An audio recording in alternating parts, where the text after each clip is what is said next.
Folks, Clint Eastwood just turned down $4.5 million for a Cobra that's been sitting in his garage since 1965. But here's the real kicker. He bought it for $7,500 back when he was still doing TV westerns.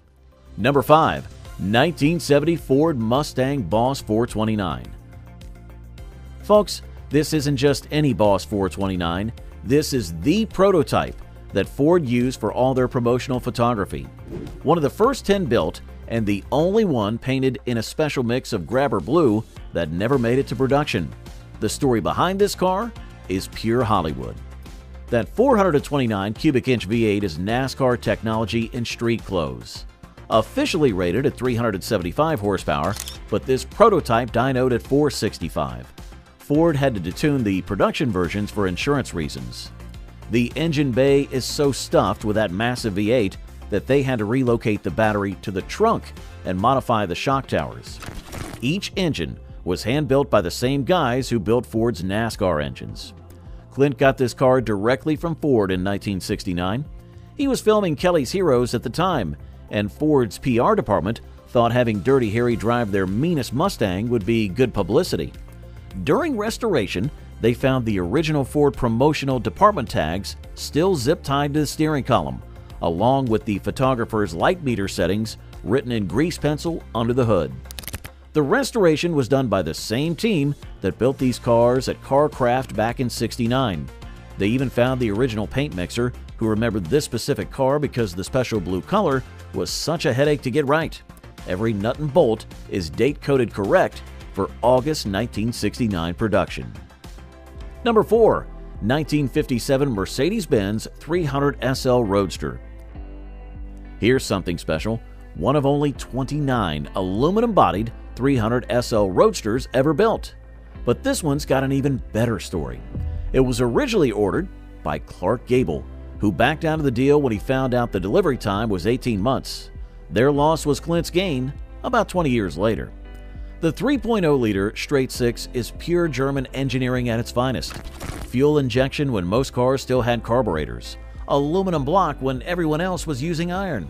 Makes 240 horsepower through mechanical fuel injection so precise it could probably run on cologne. The all-aluminum body saves 176 pounds over the steel version, like taking a passenger out of the car. Clint found this car in a Beverly Hills garage in 1977, covered in dust but completely original, and it even still had Gable's canceled deposit check in the documentation package. During restoration, they discovered this was actually the Paris Auto Show car from 1957. Found the original display plaque still wrapped in paper in the spare tire well. The restoration took 5 years and cost more than a new Ferrari. They had to bring in specialists from Germany who knew how to work with the aluminum body panels. Even the paint mix is special. It's Mercedes-Benz silver, but with real silver powder in the mix, just like they did in the 50s. Number 3. 1967 Ford GT40 Mk3. Now, here's the prototype that Ford executives didn't even know existed until Eastwood showed it at Pebble Beach. One of only 7 GT40 Mk3 street cars ever built, and the only one with experimental aluminum monocoque construction. This is the missing link between the Le Mans winning race cars and the street versions. Under that rear clamshell sits a 289 cubic inch V8 that's basically a race engine with license plates. 306 horsepower through the Weber carburetors, each one hand-tuned by Carroll Shelby's personal mechanic. The whole car weighs just 2,200 pounds. That's lighter than a modern Civic. The aluminum construction saved 300 pounds over the standard steel cars. Clint bought this car from a Ford engineer who'd hidden it away when the program was canceled. Story goes they were supposed to crush it, but this engineer couldn't bear to see it destroyed. He kept it in his barn in Michigan for 30 years before selling it to Clint. During restoration, they found Henry Ford II's personal inspection signatures still on the chassis plate. The restoration was done by the original GT40 team members, including some guys in their 80s who came out of retirement just for this project. They even found the original dyno sheet showing this engine was actually tested at Holman Moody before installation. Number 2. 1971 Ferrari 365 GTB4 Daytona Competizione. Here's one that'll make any Ferrari fan's jaw drop. This is the actual prototype Daytona race car that Ferrari used to develop the competition package. One of only 3 factory-built lightweight Daytonas, and the only one with aluminum body panels and plexiglass windows. The 4.4-liter V12 is a masterpiece, 450 horsepower when most muscle cars were making do with 350. Each cylinder has its own Weber carburetor, and the engine was hand-built by the same guys who built Ferrari's Formula One engines. The sound? Like God's own orchestra when you hit 7,500 RPM. Clint found this car in Italy, where it had been stored in a chicken coop since 1975. Still had its original Firestone racing tires and factory-installed roll cage. During restoration, they discovered Enzo Ferrari's personal notes about the engine timing, still written in chalk inside the engine compartment.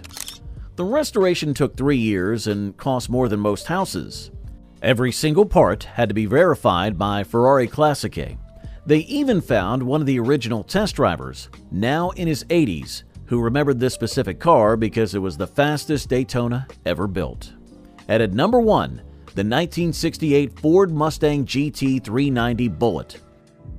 Folks, this is it, the holy grail of movie cars.